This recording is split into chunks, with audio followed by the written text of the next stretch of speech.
Welcome to Industry Vancouver, conversations about the residential real estate industry with Andrew Hasman and Jeff Bennett.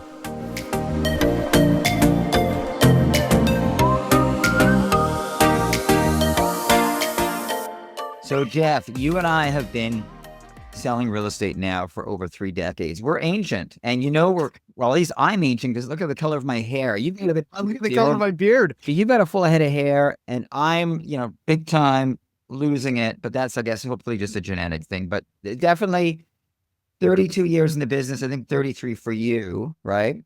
35. 35. Okay, so yeah, you're really ancient, but you don't look it as much as I do. But that's okay. That's okay. You get the better genes, I guess. I'll take the compliment. I thought it was really, because we only had our last video cast a couple of weeks ago, but I really wanted to hop on the call today because the September stats came out.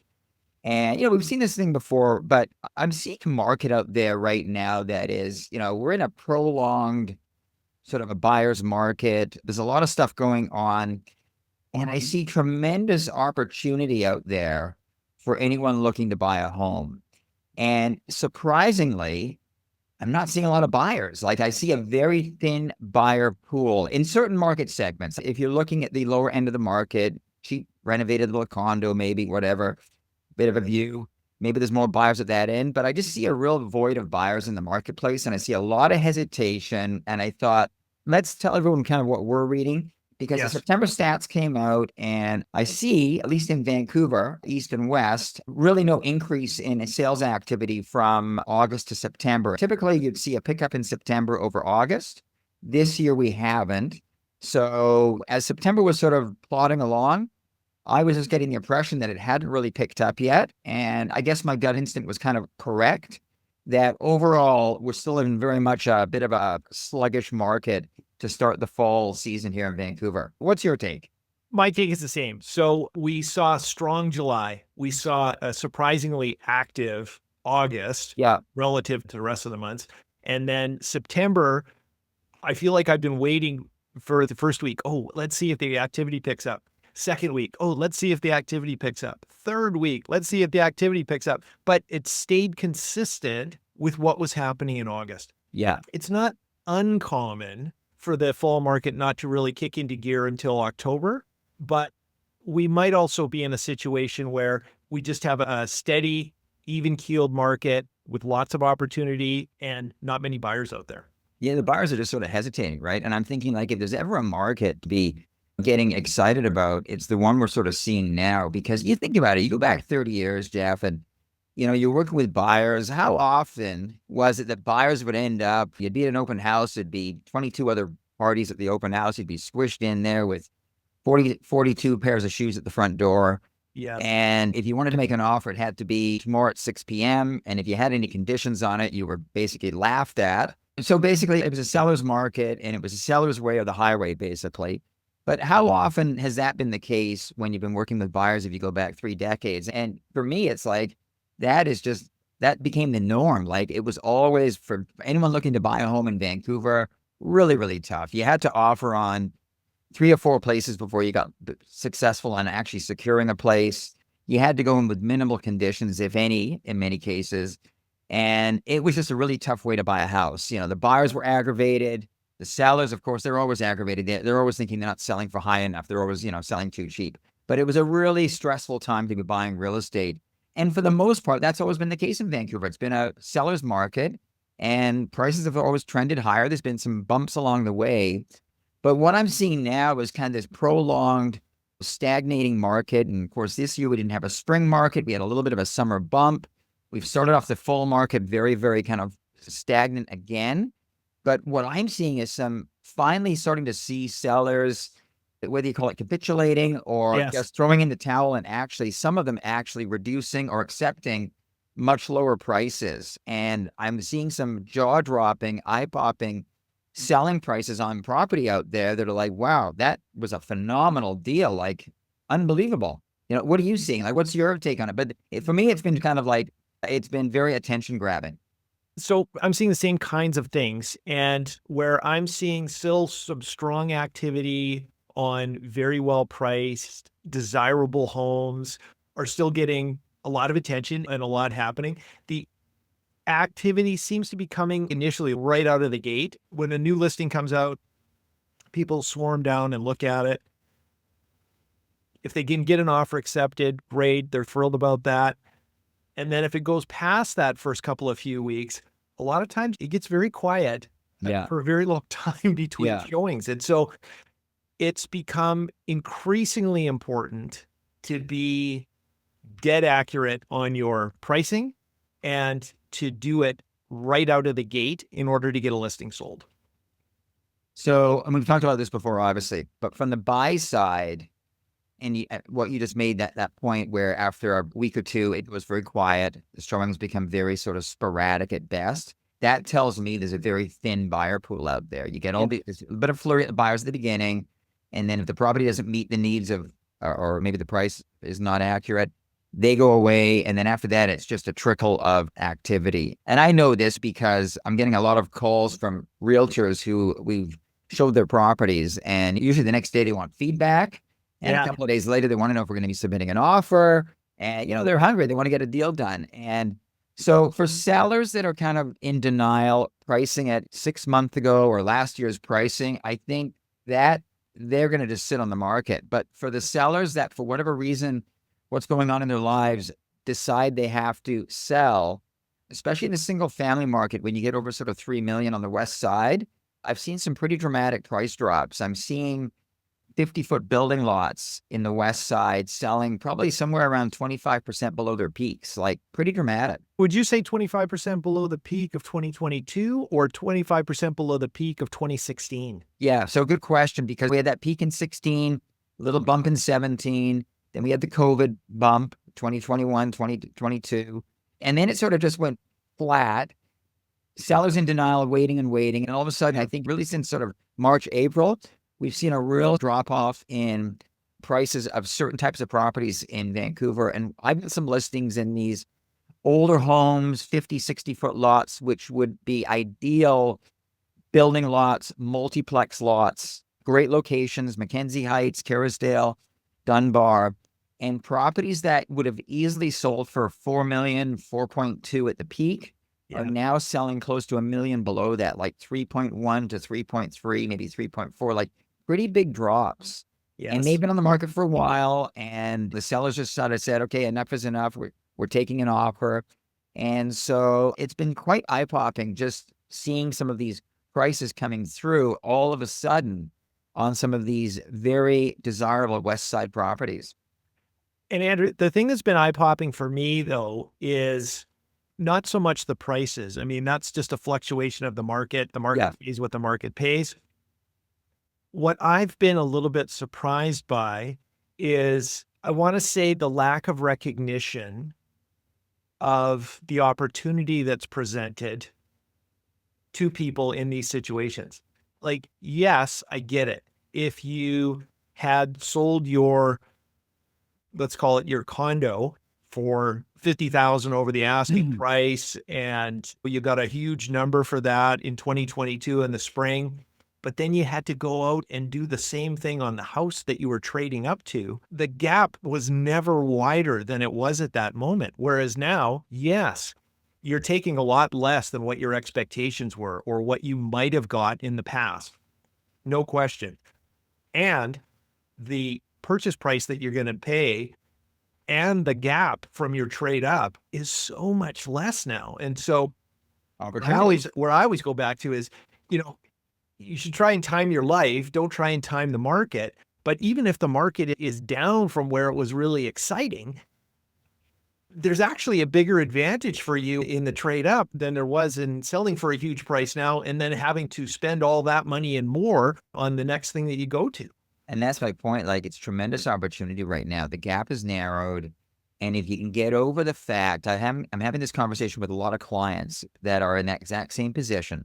They've got a property to sell. It's come off on its peak price.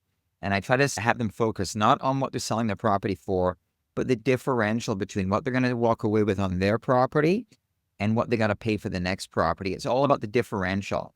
And if they can see that differential and how it's come down in many respects, it's just opportunity knocking. But a lot of people have a hard time with that. A lot of sellers, well, I paid, $850 for my condo and You're telling me it's only worth 775. I can't do 75K. And I try to show them that the gap between that and the home they're trying to buy is actually come down by 125. So they're actually ahead of the game, right? But it's a process you have to sort of educate people on. The people that are getting it and are making the move, I think they're taking advantage of tremendous opportunity in the marketplace. And again, you go back 30 years, this sort of window has not been out there that often. It's usually the other way around. It's a seller's market. It's gangbuster busy. You always have to sort of succumb to the seller's terms, otherwise you're out.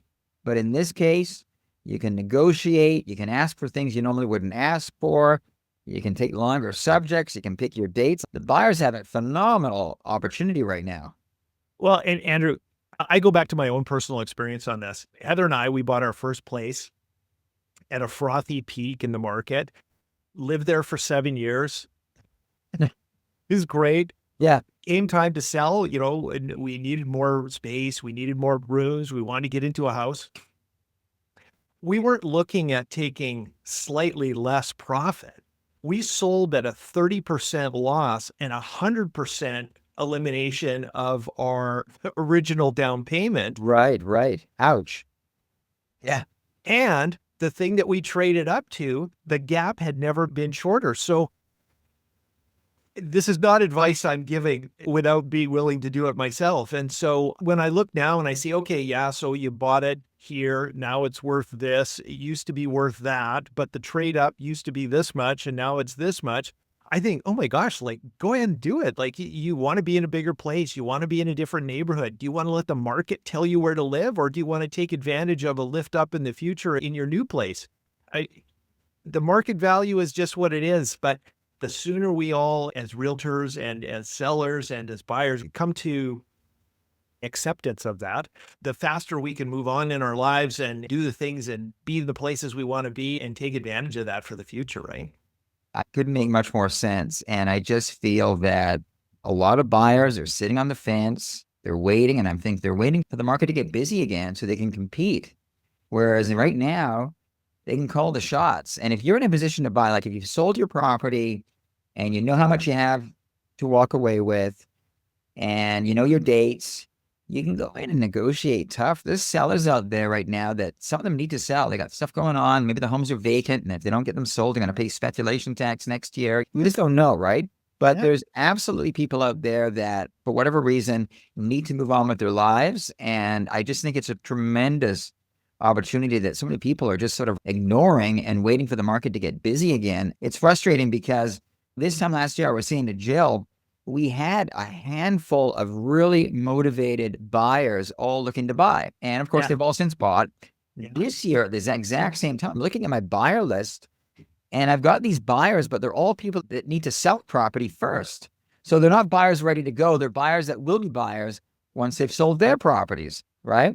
And they're out there looking, and they're asking me if they can make subject to the sale. And we talked about this a couple of weeks ago, and they absolutely can. But if they really want to get the best deal, they really need to be sold, and then they can offer knowing how much money they have. Otherwise, in this market with not a lot of sales, sometimes it can be really hard to peg what your property is going to sell for. There's a lot of comparables. I mean, we just brought a property on the market, and when I did the first evaluation in June, I had X price.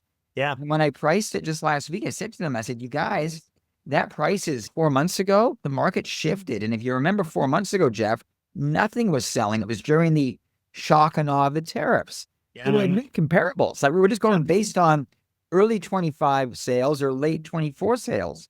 And then all of a sudden stuff started to sell a bit at lower price levels. And now, you know, having to say to the sellers, look, that price was then, this is what it is now.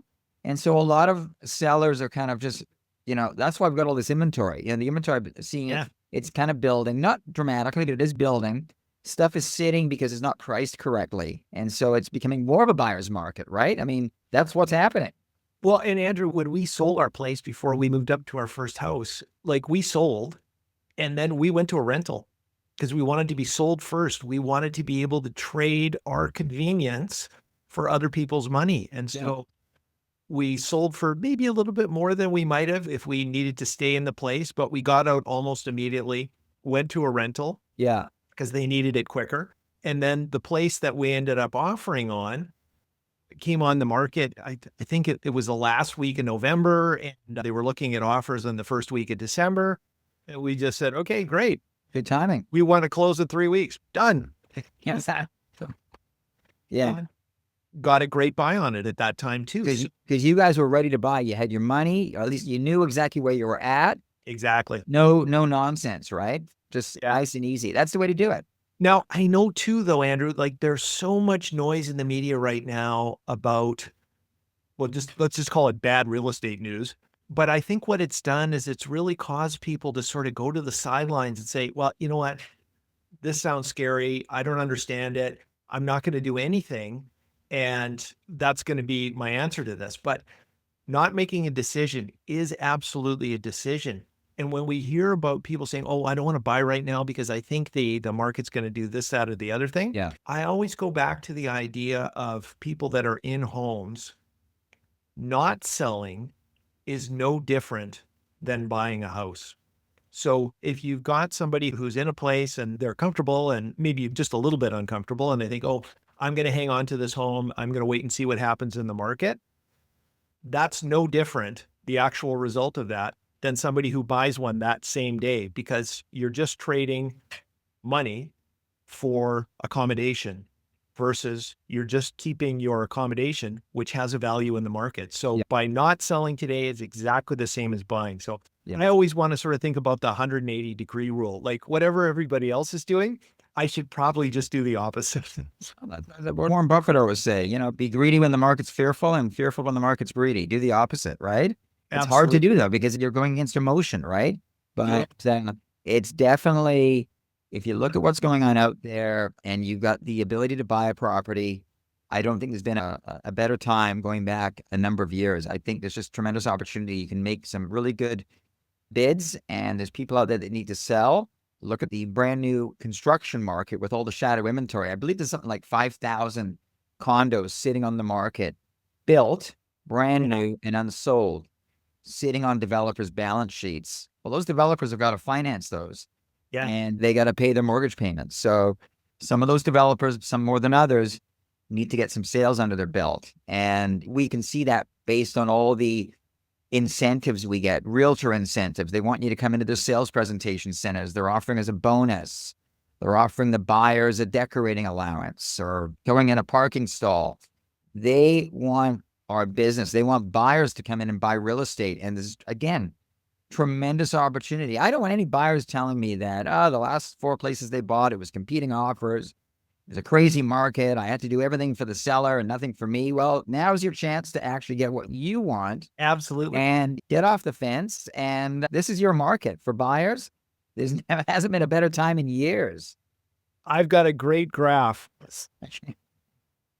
Okay, as is my custom. Yeah. I've done a little research. This is something that I've tracked. Here, I'm going to put this graph up.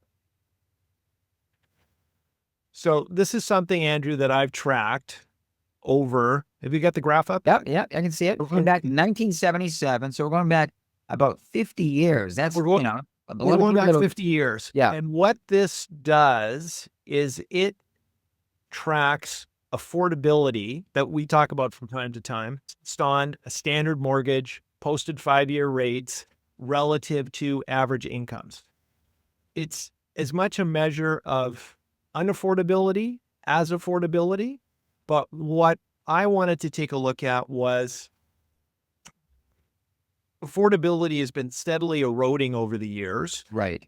But the peaks and the valleys, while it erodes, that deviation from the mean, like if the mean goes like this, and we measured the risk of being on either side of that by the deviation from the mean, I wanted to sort of chart and project what that means for where we are right now and what could be coming in the future. So when we look back here in 1977, that was the height of affordability.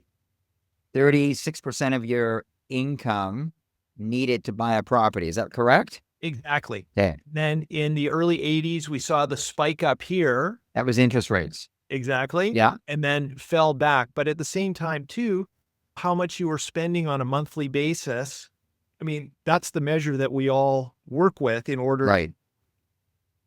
Because when you get a mortgage today, like any time, when you get a mortgage, banks don't want payments to be more than about 32% of your gross income, correct? Correct. And that would be considered the top of affordable, basically. That's the line. Roughly just over about a third of your income should be going towards shelter. Yeah, but we haven't been anywhere close to that for Right. Yeah, yeah. Since 19... There's been a lot of contributing factors to that. Sure. Yeah. Outside money, not everybody buys with 25% down. Some of them are high ratio, but some of them have much higher. As the prices have increased, the affordability has eroded. Yeah. But if we look at where the best and worst times were to buy, that gives us a clue of where we are in the cycle now. So in the early 80s, at the peak of that market, you did not want to be buying a house because sure enough, the prices have crashed down just after that. And then the prices started to go up until the mid 90s. So this is where Heather and I bought our first condo. And then over the next number of years, all the way to 2001, the market was pretty soft in BC. I remember that. Prices were sort of going sideways, down a bit. We had no sort of growth, right? Exactly. Yeah. And then but when the affordability hit this bottom point here, that's when we sold and traded up. So prices had come down, interest rates had come down, wages had gone up. Like everything was happening in sort of a perfect storm of, hey, this is what's about to happen. Like, yeah. And then we saw again, affordability eroded over the next number of years. And that was a nice steady rise from about 2001 to about 2008. Yes. The market just was steadily rising.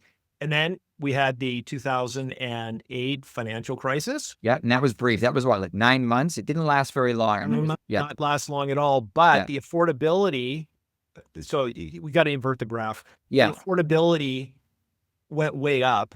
Yeah. As indicated by the line going way down. I recall prices falling about 20-25% very briefly. It was a pretty dramatic, quick drop. Yes. Followed by a very quick bounce back. Yes. Right? Yeah. So once again, if you had a bought, and we saw this happen with a number of places in early 2008, 33-foot lots on the west side. I can remember distinctly they were going sort of $1.25 million to $1.3 million right in the and they went down. They went down to like 900 grand or 800 grand. Exactly. Yeah. But then the prices started to rise again, and once again the affordability started to erode, and then we hit our next peak in 2016 when the prices were as high as they were. And Jeff, I just want to stop you for 1 sec. So that period from 2009 to about 2016, if I'm not mistaken, a lot of that was as a result of a lot of capital flowing in from overseas. You had a lot of foreign buyers. That really accelerated during that time. Am I not correct? It really did. Yeah. Just to be clear, this isn't a pricing graph. This is a graph of how much it costs on a monthly basis to own a house. So right. Yeah, no, I get that. But it goes in line with the prices. So but also as well, and I'll let you continue. If I'm not mistaken, interest rates during that time were not going up. If anything, they were continuing to trend down. I mean, there might have been some bumps along the way, but I think interest rates, the affordability wasn't eroding as a result of interest rates. It was eroding as a result of prices rising. Prices rising, exactly. Yes. Yeah. And then we saw 2016, foreign buyer tax was introduced. So government policy. Yeah. And you remember prices then came down. Yes. Demand dropped off. And we got to this other low point here. And I think probably 2019, I want to say. Yes, I believe it was 19. Yeah. Another sort of bottom of the market. And then things started to pick up a little bit. And then we hit COVID and the inventory went like this. And the buyer demand went like that. Yeah. Interest rates went like this. Yeah. And free money. Well, amazing, right? And then and that's where I think the actual number on this, it went up to like 122% of your monthly, which was pretty major. And then now where we are here is much better than where we were in 22. But I guess the important takeaway for me in this is that we're past the peak and we're in one of these. We're in that zone. Yeah, like you're here, or you're here, or you're here, or here, or maybe even you're just right here, which is a much better time to buy than here. maybe not as good as here, but over the long term, you're probably in pretty good shape, right? So the question everyone has, but of course no one knows, is do we continue to fall down below that lower level bench or the lower level line that's the lower standard deviation from... Thank you. Okay. You're more the stats guy than I am. Do we drop below that or does it bounce before that? Of course, no one really knows. But I just get the sense because clients will say, Andrew, we're going to wait till the spring because the market's going to turn around and we're going to see prices start to go back up again. And I just don't see that. I see maybe the market turning and sales activity starting to stabilize and picking back up again. But keep in mind, we are seeing sales levels that are just so far below the 10-year averages. I mean, month of September in the West Side, there were 56 single detached homes sold. And a normal September, I think, would be quite a lot more than that, probably closer to 100. Yeah, it'd be quite, and same on the East Side too, right? Just pretty low numbers.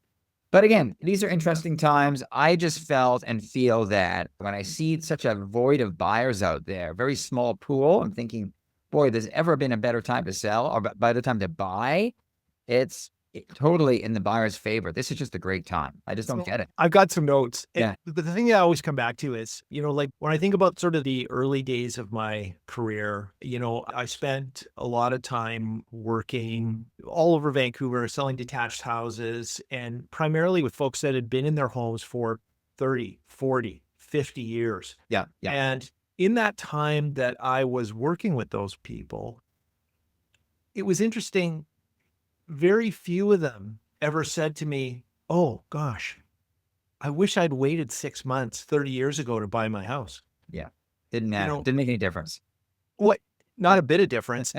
And at the same time, it's very unusual to come across a rich, old renter. You're right. Yes.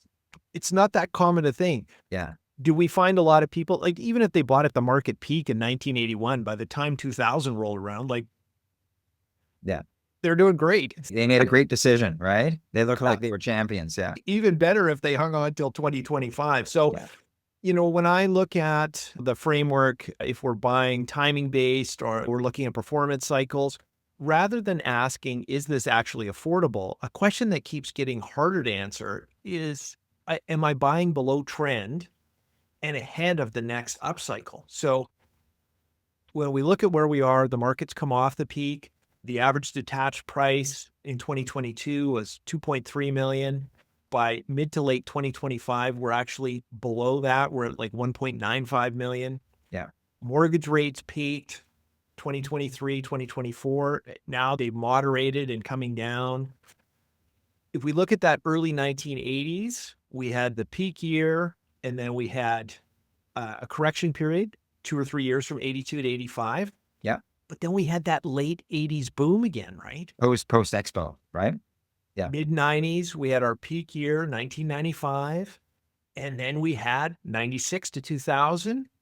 We Flat had down. Yeah. correction period again. And then we had that return to growth, 2002, 2007. We had that big expansion. 2008 financial crisis. Breathed. And then turned and did go up again. Post 2016, 2017 to 2019, again, correction period. Government policy. 2021, 2022, we had this massive COVID surge, the pandemic boom, and now we're 2023 to 2025 is our current position. So like if I'm looking historically, and I know history doesn't repeat itself, but it does tend to rhyme, right? So when we look at these things and we say, well, if I need a house to live in, if I need a home, if I'm going to be there for 5, 10, 15, 20 years, however long, and that made a difference. It's maybe not the best time, but it's certainly not the worst. Worst time. Yeah. Well, again, so based on what you're telling me there, then it kind of feels like the market, again, no one knows, but the market finds its footing sometime in 26, and 27, 28, 29 are going to be great years for the market. Right. Prices going up again, more momentum. Right. Here's our prediction. There you go. We've reached the bottom. Not everything goes in ebbs and flows, right? But it feels like we're just in that ebb right now, and how long it's going to last. And I just think that for those people out there that are in a position to buy, like you said, you can never pick the bottom, just like you can't ever pick the top. But when things are out of favor, you have the ability to negotiate a much better deal versus when it's a seller's market. No question. Absolutely. So let's take like who should consider entering the market now. So long-term owners, strong timing for them, good. Yep. Under the previous high, good. Equity-rich upsizers, great use of cash in a sideways or downwards facing market. It's probably a reasonable time, but not the best time if you're an investor with low leverage. Like if you want to just get back into the market, you want to take some money off the table in the stock market, probably not the worst. For a flipper or short-term buyer, I would say still too risky unless you're adding significant value to something and creating a basically new product. I would say you don't want to be in this for the short haul. And if you're just thinking you're going to buy something and the prices are going to go up in the spring and you're going to sell at a profit. Don't bother. And also the government's going to take a good chunk of your profit with the flipping tax as well. So the incentive there is almost, it's not there. For sure. Yeah. So what are we trying to figure out today? So inside Vancouver only, property type and sub area, using the housing price index and benchmarks from, let's go back to 2016, 2022, currently. Where are prices down the most and where are prices down the least as far as capital preservation goes? Yeah. Now, the single biggest takeaway on that for me is Vancouver West detached is down substantially, even from April 2022. It's still down below the 2016 levels. Yeah. So our best trade-up zones, Shaughnessy, Point Grey, Kerrisdale, Dunbar, Budas. There's tons of inventory, large absolute dollar discounts, and high-quality locations. Like when I look at the sales again, so we're talking about the pricier neighborhoods of the city, right? And so just, last month as an example, between 4 million and up, there were 12 sales last month and there's about just over 400 listings. So 12 sales, 400 listings. In percentage terms, what is that, 2%? Right? That's a magic number. So that's like 2.5 years of supply. It's like giddy up. That's just crazy. So that there's definitely some falling prices in those categories. There's just no buying pressure. It's almost illiquid, that market, right? So you're going to have people in that. You're going to have some of those 400 property listings. There's going to be some homeowners in there that for whatever reason just need to sell their property. I saw one in Kerrisdale. It started off at 4.2 in November last year. 4.2 just sold for 3.3. Yeah. And it's assessed at 4.3. So $1 million under assessment. Lovely big 1980s house. Needed a reno, this and that. But the point is $1 million below assessment and dramatically below where they started off, and a nice livable house. So that's one of many. And I just feel like, wow, that end of the market, there's tremendous opportunity. And like you said, tremendous move up opportunity, right? Well, Andrew, great point, because if you want to move from the east side to the west side, it's never been better. Like prices are down 10% from the peak of 2016 on the west side. They're actually still up 16% on the east side. So when those two things happen, it's like, let's go.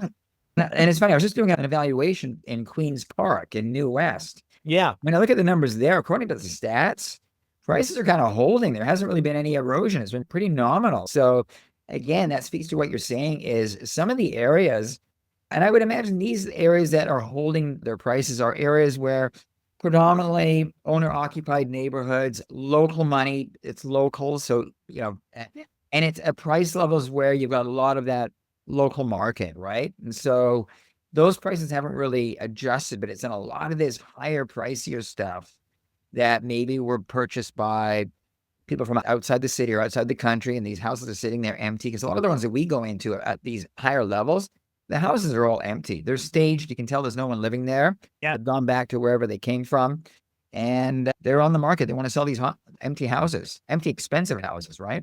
Exactly. So I asked the question, what are 3 clear plays that we can act on this fall? Trade up from an east side detached to a west side detached. Sell into the relative east side strength. Buy west side where prices are down since 2022 and in pockets still down versus 2016. Yeah. Prioritize livable homes, gated finishes to capture the discount without heavy capital expenditure once you get in there.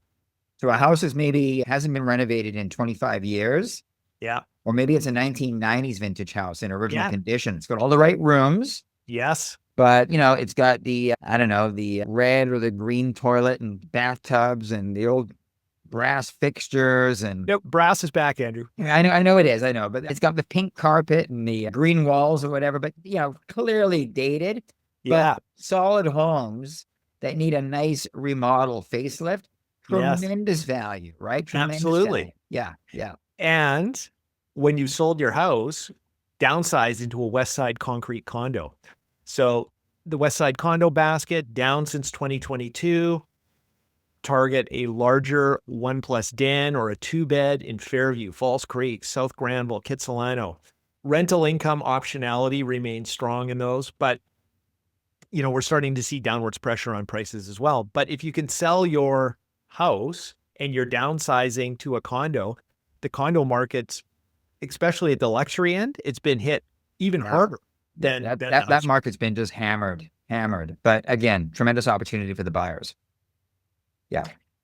Third option, family on a budget. East Side townhouses are down since 2022 without half duplex construction risk. So if you factor that in, there's even more available out there. Yeah. I just think there's tons of places you could go. And if you're selling a West Side condo or an East Side condo, is sort of the strongest performing market right now segment.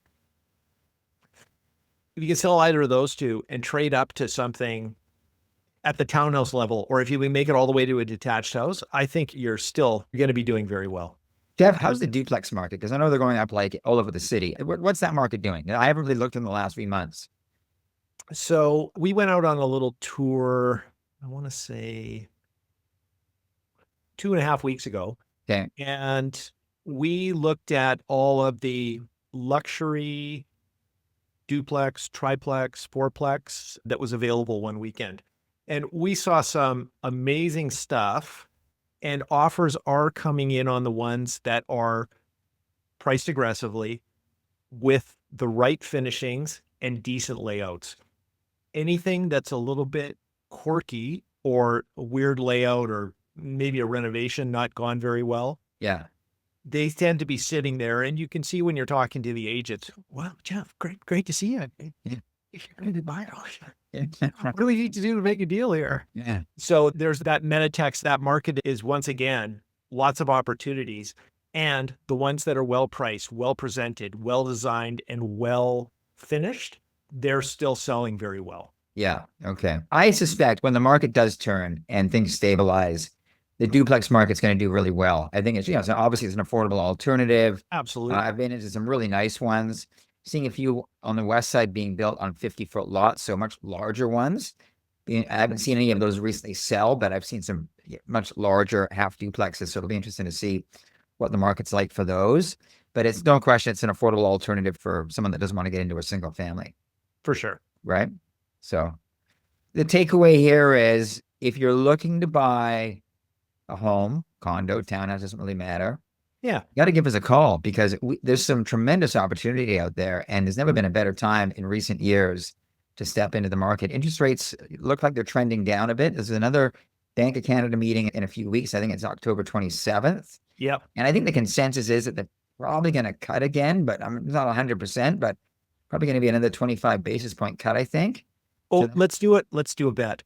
Okay. Well, I think they're going to cut again. I think they're going to hold. Okay, so there you go. Okay, so interesting. Okay. Okay. So we'll watch for that. Yeah, we'll watch. The big takeaway for me, Andrew, is that if I'm an investor, I am probably going to wait. I'm going to sit on the sidelines a little bit longer and actually wait for it to bottom. And then if we see a sort of a 10% lift coming out of undersupply shock or something like that, you might see them sort of dipping their toes back in. Yeah. Then I'm going to go back to it.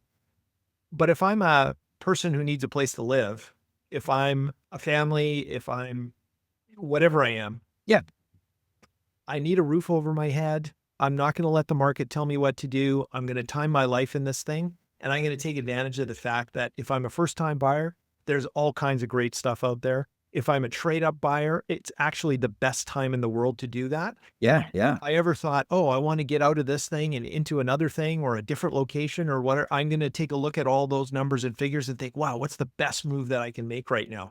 And I think for people that are in condos that have been there for a while. They built up some equity, and now they're thinking, well, is now the time to make the leap for the house? Yes, now's the time to make the leap for the house. Yeah. Yeah. Is now the time to move to that neighborhood where the school is that they want to have access to? Now is the time to do that. Yeah. I mean, there's never been a better time. The numbers are definitely in favor. It never lasts. It only lasts so long. And all of a sudden, the market sort of starts to shift and that window slowly closes. But right now, it's wide open. So buyers, take note. Yes. And take advantage. Sellers, take action. Sellers, take action. And if you are, some are in denial. You know, we know who they are. But again, everyone's got their own motivation and reasons for absolutely doing what they do. So we respect all of that. But we're always here to help out our clients. And Jeff, do you want to do our disclaimer? You do it way better than I do. Yes. Yeah. Yeah. You want to offer relevant, actionable information. That said, this is not investment advice and should not be construed as such. We're better realtors than accountants, lawyers, and financial advisors. Full disclosure, we are owners of Vancouver real estate. We like it when prices go up, and we make a fee when we help you. Now, I'm going to add something. Yes. If you're listening, and thank you for listening, and you're enjoying this, feel free to forward it to a friend. Yes, absolutely. And is there a subscribe button that they can click on to subscribe? I think there is. I think there probably is. If you go to either of our YouTube channels, then you can subscribe. Yeah, yes. you can like and subscribe. Isn't that what the There you go, Jeff. I'll put my glasses up too. People can see our faces better. So we're now in the first week in October. Yeah. I think we'll probably be doing another one of these towards the back end of the month.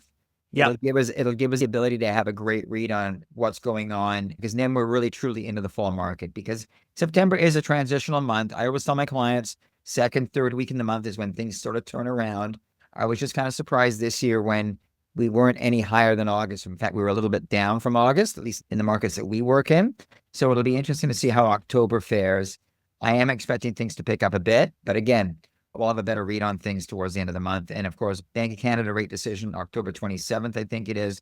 Yeah. It'll be an interesting time to see what happens there. You say hold, I say 25 basis point cut. We'll see. Absolutely. Thank you for listening. Yeah. On that note, this is the fall season in Vancouver, the changing trees, the leaves. It's a beautiful time. Pumpkins, scary looking houses. It's a great time in Vancouver. Enjoy. Yes. I'm Jeff Benna. And Andrew Hassman. And this is Industry Vancouver. See you soon. Thanks.